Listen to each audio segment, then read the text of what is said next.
Are you someone who finds yourself shopping a lot and constantly questioning whether you need it or not? Well, in this video, we'll help you figure it out by showing 9 clear signs you really shouldn't buy that thing.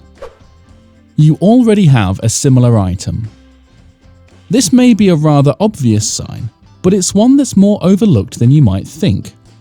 It's a known frugal living tip that you make the most of what you already have and only buy when you need to replace something that's broken. For instance, do you buy several mugs just because they look nice? How often do you use those several mugs you have? Saving money means only having that one mug you really like to drink tea or coffee from, and that's it. You're paying with money you don't have. Frugal living and saving money means only using the money you have to live below your means. However, it's all too easy these days to pay with money you don't have. If you're wondering what that means, then get your wallet out and find that credit card. Credit cards are a way to borrow cash for small purchases, but with any loan comes debt, and credit cards have major debt. Saving money and avoiding a purchase you shouldn't make means asking yourself if you actually have the money to buy an item without a credit card. Another instance could be that you're expecting a bonus on your paycheck, so you buy an item you wanted knowing more money is coming.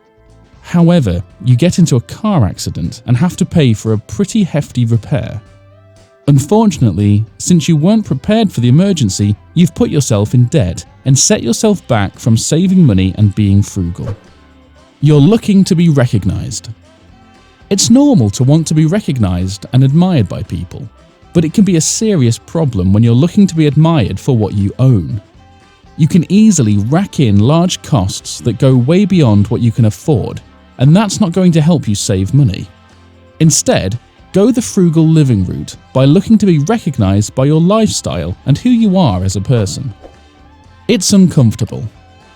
While that new pair of shoes may look stunning, it might be one of the most uncomfortable shoes you've ever worn. Saving money means only buying what you need, and that means comfort over style. Nobody likes to be uncomfortable, and often, no matter how nice a pair of shoes may look, it's going to be hard to wear when you can barely walk after an hour of wearing them. You get frustrated.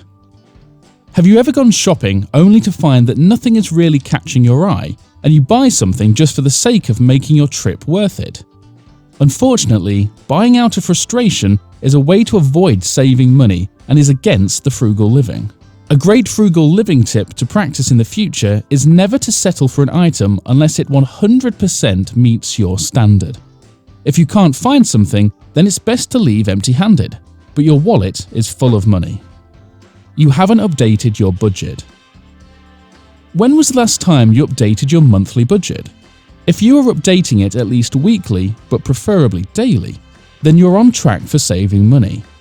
However, if you haven't updated your monthly budget for a few weeks and you're planning to shop, you may end up going against frugal living and spending more money than you mean to allow it.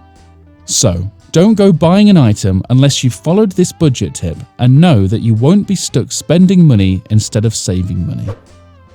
You get peer pressured. Everyone has experienced peer pressure at some point, but one of the worst cases is when you're peer pressured to spend money on things you don't really need. If you go shopping with friends and family, make it clear that you're trying to save money and practice frugal living. That means you don't want to spend on anything unless it's something you really need. And what may have been peer pressure might turn into your friends and family assisting you in staying on course, saving money and being frugal. You're feeling upset. Unwinding after a stressful day at work or after a difficult week is absolutely vital for someone's well-being. However, too much of a good thing can often turn into something bad. In this case, shopping to uplift your spirits may turn into compulsive shopping, where saving money goes out the window, and the only thing being uplifted is cash from your wallet to pay for a purchase. An effective way to work around compulsive shopping habits is to identify the triggers that cause you to want to shop. For example, if you get into a fight with your significant other and find yourself looking on Amazon or other shopping websites online to cool down, you can unlearn that habit and focus on finding a cheaper or free alternative to de-stress.